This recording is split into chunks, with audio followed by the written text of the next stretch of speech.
우리 함께 사도신경으로 신앙 고백하시겠습니다. 나는 전능하신 아버지 하나님 천지의 창조주를 믿습니다. 나는 그의 유일하신 아들 우리 주 예수 그리스도를 믿습니다.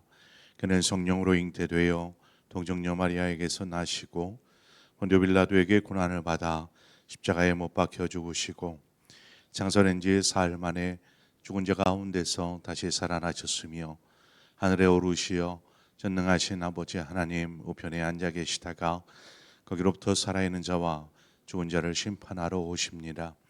나는 성령을 믿으며 거룩한 공교회와 성도의 교제와 죄를 용서받는 것과 몸의 부활과 영생을 믿습니다. 아멘. 우리 함께 찬송가 213장 나의 생명 드리니 주여 받아주셔서 이 시간 우리 함께 찬송하겠습니다. 찬송가 213장입니다. 213장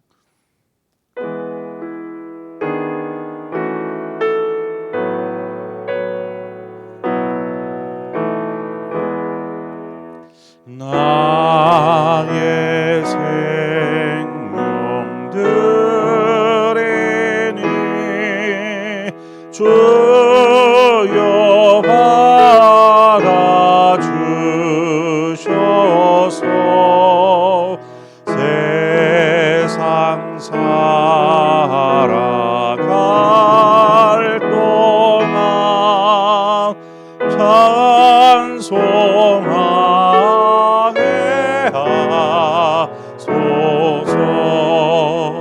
손과 발을 드리니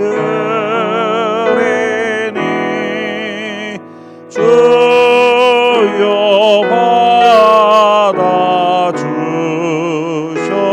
받아주셔서 세상 살리를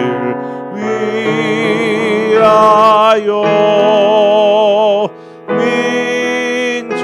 민초하게 하소서. 나의 힘성 드리니 주여 받아주셔서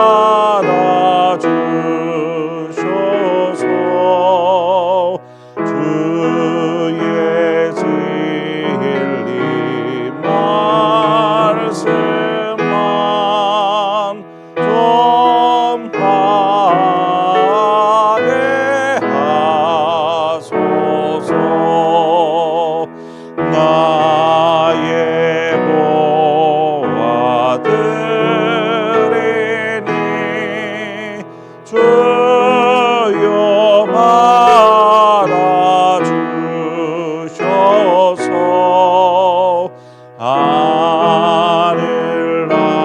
하늘나라 위하여 주 뜻대로 쓰소서. 나의 시간 드리니 주여 받아주셔서 영생토록 주의 봉사하게 하소서.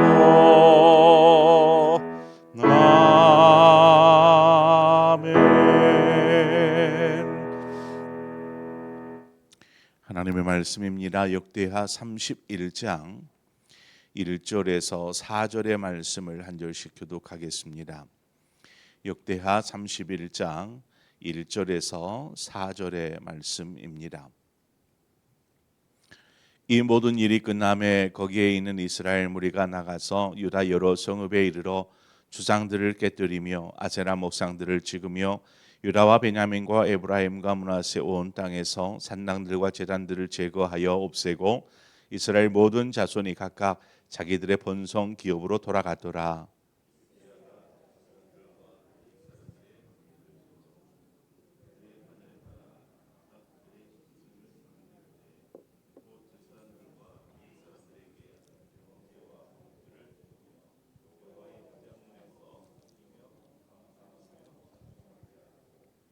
또 왕의 재산 중에서 얼마를 정하여 여호와의 율법에 기록된 대로 번제 곧 아침과 저녁의 번제와 안식일과 초하루와 절기의 번제에 쓰게 하고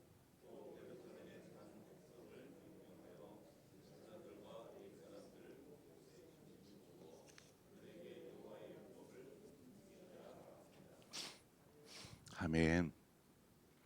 2주일 동안의 유월절 절기의 기간이 모두 마쳤습니다. 유월절을 지키면서 이스라엘 백성들에게 큰 변화가 일어났습니다. 그것은 하나님이 주신 그 기쁨이 회복되어진 것이죠. 하나님이 주신 그 기쁨의 회복. 이 부분에 대해서 막 자세하게 기록을 남겼다거나 그렇지는 않습니다. 단지 몇 구절 속에 나오는 몇 단어를 통해서 그 하나님이 주신 기쁨에 대해서 기록하고 있는데 그런 상황들을 우리는 충분히 말씀을 읽으면서 이들이 유월절을 지키면서 얼마나 기뻐했던가라는 것을 공감할 수 있었습니다.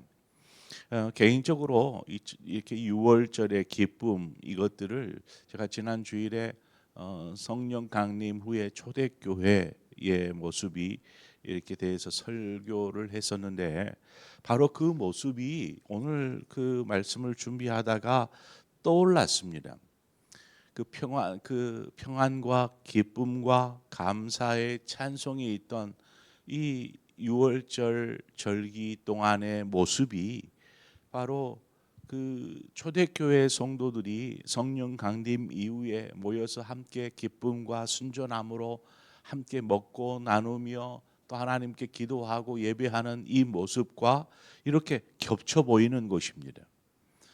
그것은 어찌 보면 당연한 것이죠. 하나님으로 인해서 회복을 경험하면 이스라엘 백성들처럼 또 그 성령 강림 이후에 초대교회 성도들처럼 그렇게 우리는 큰 회복들, 기쁨들, 감사와 평안들을 누릴 수 있게 되더라는 것입니다. 그것은 오직 한 분이신 하나님으로부터 비롯되어지기 때문에 그렇지요. 초대교회 성도들이 누렸던 그러한 누림, 또 히스기야 시대의 이스라엘 백성들이 누렸던 그 누림이 단지 2700년 전의 이야기, 또 2000년 전의 이야기가 아니라 이 모습이 예배의 자로서 살아가는 바로 지금 우리의 모습이 되어야 할 줄 믿습니다. 오늘 본문의 1절을 보면 이 모든 일이 끝남에 거기에 있는 이스라엘 무리가 나가서 유다 여러 성읍에 이르러 주상들을 깨뜨리며 아세라 목상들을 찍으며 유다와 베냐민과 에브라임과 므낫세 온 땅에서 산당들과 제단들을 제거하여 없애고 이스라엘 모든 자손이 각각 자기들의 본성 기업으로 돌아갔더라. 이 구절을 보면 이제 유월절을 마치고 난 이후입니다. 이제 자신들의 예루살렘에 모여서 유월절을 지켰으니 이제 자신들이 살고 있던 집으로 기업으로 돌아가야 되지 않겠습니까? 그런데 이들이 자신들의 기업으로 가서 맨 먼저 무엇을 했느냐 하면 우상을 깨뜨리는 것입니다.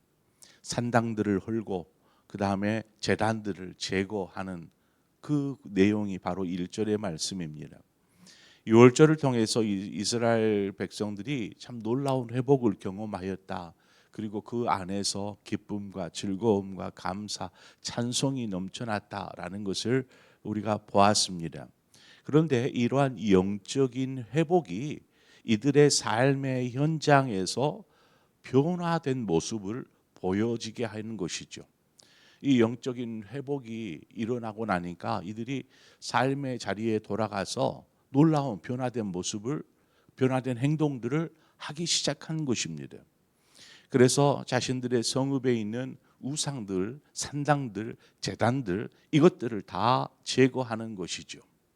우리가 여기에서 알 수 있는 것은 참된 회복이라는 것은 유월절 제사를 드리는 예루살렘 성전이 아니라 바로 삶의 자리, 자신의 삶의 자리에서 말씀에 순종하는 결단, 이 결단으로 인한 변화가 진정한 참된 회복이다라는 것입니다.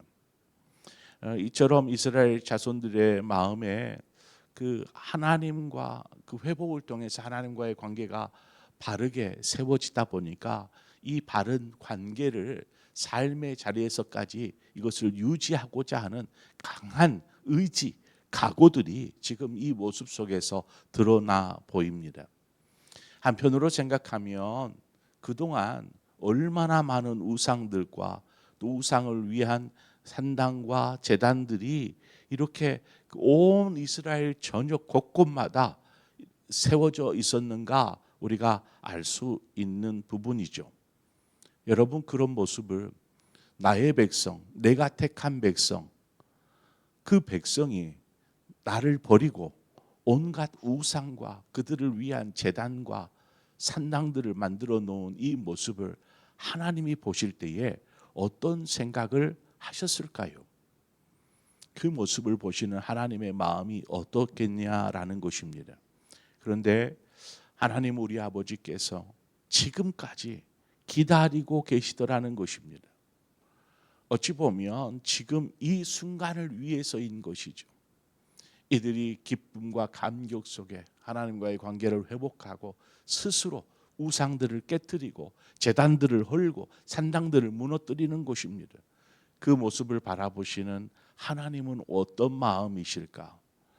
그렇습니다. 이스라엘 백성이 그 유월절을 하나님과의 관계 회복으로 기뻐한 것 그 이상으로 하나님이 그 모습을 보시고 기뻐하셨으리라 믿습니다. 우리의 신앙 역시 마찬가지이죠. 예배의 감격을 우리가 만약에 잃어버렸다. 어느 순간 주일에 혹은 예배 때 예배에 참여는 하지만 예배에서 아무런 감동도 감격도 감사도 없는 그러한 신앙생활이 쭉 이어지고 있다라면 먼저 우리가 예배의 감격을 회복해야 합니다. 예배의 감격은 멋진 설교에서 나오는 것이 아닙니다. 어떤 성도들이 막 분위기 이것이 전혀 영향 없다라고 말할 수는 없습니다. 말씀이나 어떤 예배하는 전체의 분위기나 이런 것도 좌우하지요. 그러나 그보다도 더 중요한 것은 예배의 감격이 회복되어지는 것은 하나님을 통하여서 하나님이 주시는 은혜에 반응함으로 이 감격이 회복되어지는 것입니다.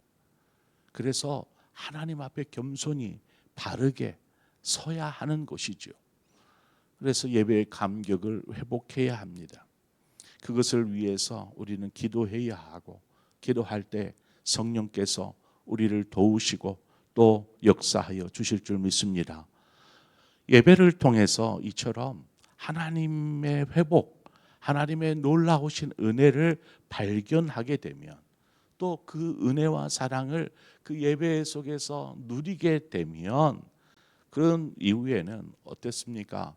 단지 그냥 그 예배 현장에서 눈물을 흘리고 막 감격하고 하는 그 은혜의 감격들이 단지 그 예배의 현장에서 사라져 버리는 것이 아니라 이 감격들이 우리의 삶의 자리, 집으로 가야지요.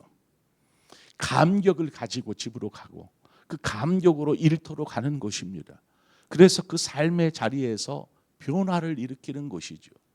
예배 때는 그렇게 기쁘고 눈물 줄줄 흘렸다가 집에 돌아가자마자 얼굴색이 달라지는 것입니다. 말투가 변하고 행동이 변하고 저 사람이 예수 믿는 사람이 맞는가 할 만큼 그냥 변해버린다라면 예배의 감격이 무슨 의미입니까? 예배의 회복이 무슨 의미냐라는 것입니다.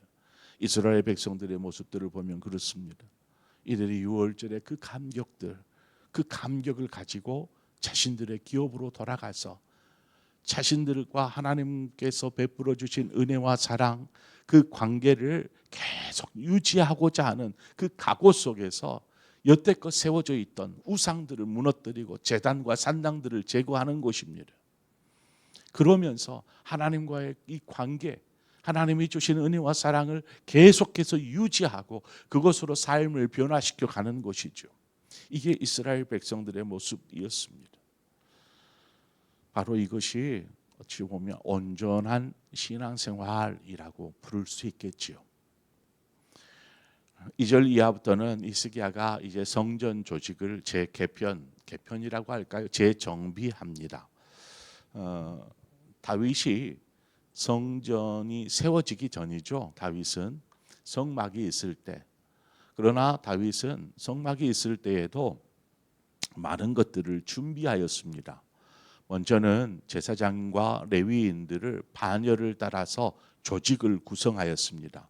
한 반열에는 몇 명씩, 뭐 70명이면 70명, 80명이면 80명, 그래서 12반차를 만들어 놓고 이 반열이 돌아가는 것입니다. 반차가 되면 이 첫 번째 반열이 뭐 24반열이죠.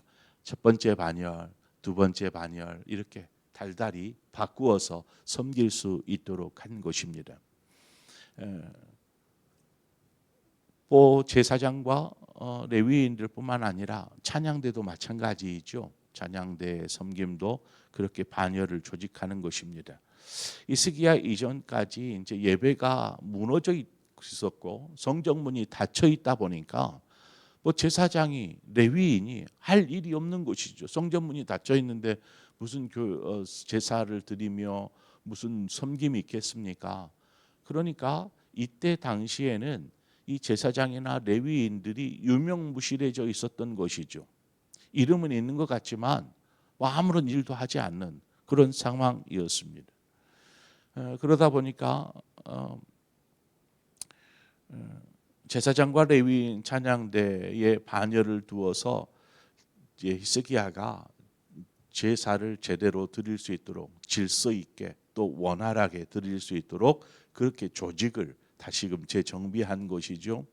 또한 레위인들을 통해서 창고지기, 성전 문을 지키게 하고 성전의 물건을 보관하는 창고들을 지키게 하였으며 또 찬양대도 마찬가지였습니다. 찬양대도 반열을 두어서 이들이 또 제사 때마다 섬길 수 있도록 하였습니다. 중요한 것은 제사장과 레위인들이 하나님의 성전에서 자신들에게 주어진 제사나 찬양이나 지키는 것이나 이러한 자신들에게 주어진 직무, 역할을 잘 감당하고 그 일에 전념하게 하기 위해서 한 가지 해결되어야 될 문제가 있었습니다. 그것이 무엇이었냐면 이들의 생계의 문제였습니다. 생계의 문제. 제사장과 레위인들에게도 성읍이 주어졌습니다. 12지파가 자신들이 받은 기업에 있는 성읍 중에 몇 곳을 제사장들, 레위인들을 위해서 내놓았고 그곳에 이제 제사장과 레위인들이 흩어져서 생활하게 되었지요. 그 성읍이 있었고 그 성읍에는 또 이들의 거주할 집이 있었습니다. 또한 제사장과 레위인들의 집 주변에는 어떤 그 농사를 지을 수 있는 땅도 있었고요. 또 짐승을 키울 수 있는 목초지도 개개인마다 뭐 얼마나 이렇게 주어졌습니다. 그래서 레위인들도 개인 재산을 소유할 수 있었습니다. 그래서 이제 제사장과 레위인들이 자신들의 반차가 되었을 때에 성전에 와서 봉사를 합니다. 한 달 동안 봉사를 하고 그 나머지 시간 반차가 아닐 때에는 자신의 집에서 바로 이 밭을 일구고 이 짐승을 키우면서 그렇게 생활을 하다가 또 반열되어지면 자신의 반차가 돌아올 쯤이면 정결 의식을 갖고 그 다음에 이제 와서 성전에 와서 봉사를 하는 그러한 형식으로 자신들의 역할들을 감당하였습니다. 그래서 뭐 채소를 키우거나 소규모 농사를 한다거나 가축을 길렀죠. 그러나 이렇게 한다라는 것이 어떤 전체적인 생계 유지가 이것으로 되어질 수는 없었습니다. 그것은 단순히 자신들 가정의 생계의 보조 수단이지 이 농사를 짓고 막 짐승을 키울 수 있는 이런 것들이 주된 자신들의 생계가 아니었다라는 것입니다. 그렇게 작게 그렇게 할 수 있었던 것이죠. 그러나 이제 그래서 하나님께서 이 제사장과 레위인들에게 무엇을 주시냐면 이스라엘 백성에게 11조를 내게 하셨고 그 11조가 이 제사장과 레위인들의 주 생계 기반이 되었던 것입니다. 생계의 수단. 11조는 이 제사장과 레위인들이 이제 다른 지파들 같은 경우에는 땅을 기업으로 받습니다. 그리고 그 땅에서 소출을 얻고 그 땅을 통해서 생계를 유지해 갈 수 있게 하셨습니다. 그러나 레위인들에게는 땅을 기업으로 주지 않으셨습니다. 대신에 땅 대신에 무엇을 기업으로 주시냐면 바로 그 백성들이 낸 하나님 앞에 드린 이 11조가 이들의 영구한 기업이 되게 하셨습니다. 레위기의 민수기 18장 21절에 보니까 내가 이스라엘의 11조를 레위 자손에게 기업으로 다 주어서 그들이 하는 일, 곧 회막에서 하는 일을 감나니라고 되어 있습니다.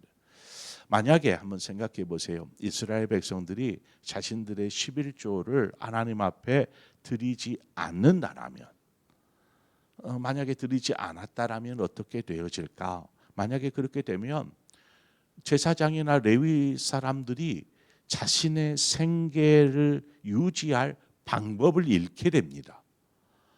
그러면 어떻게 되겠습니까? 당장 자식들 먹고 살아야 되는데 가족들이 당장 끼니가 걱정이 되어지면 어떻게 하겠냐라는 것입니다.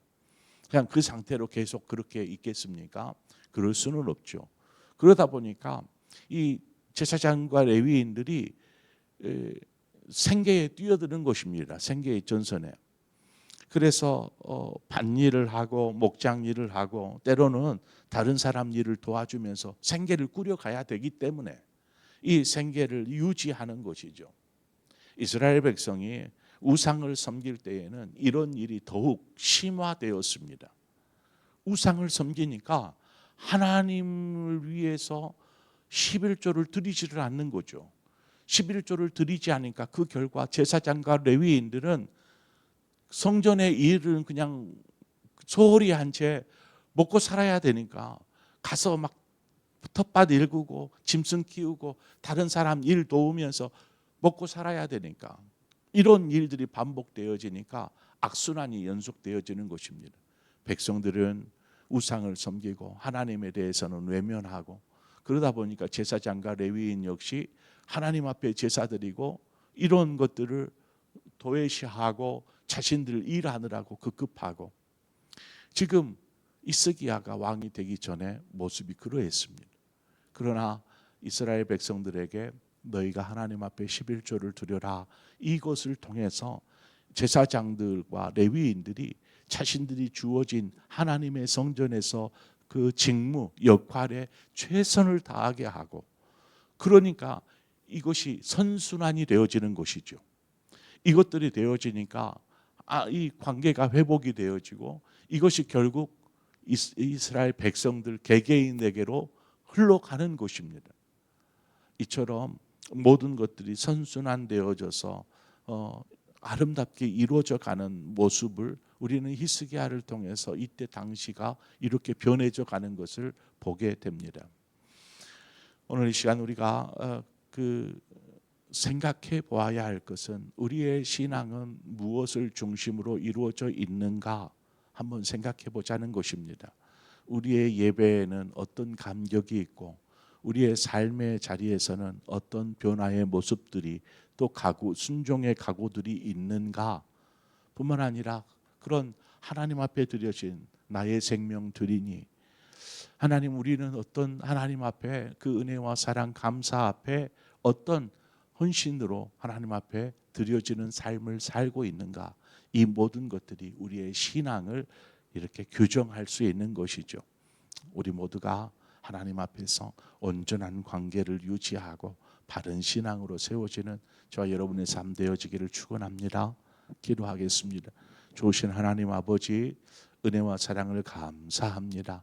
이 새벽 우리를 부르시고 또 인도하시는 하나님을 찬양합니다.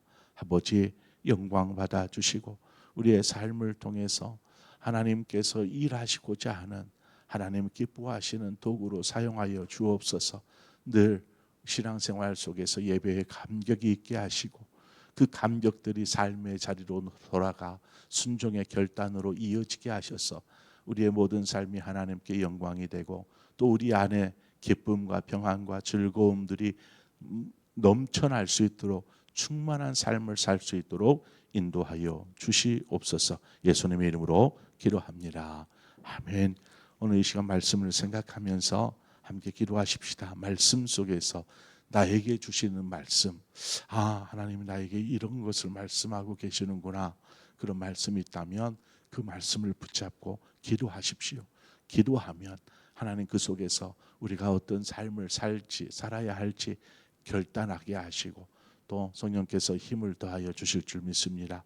더불어서 오늘 이 시간 수요 예배를 위해서 기도해 주시고 또 이 나라와 민족 한국 교회를 위해서 기도하시고 또 여러분 각자의 기도의 점으로 기도하시다 자유롭게 돌아가시겠습니다. 함께 기도하겠습니다.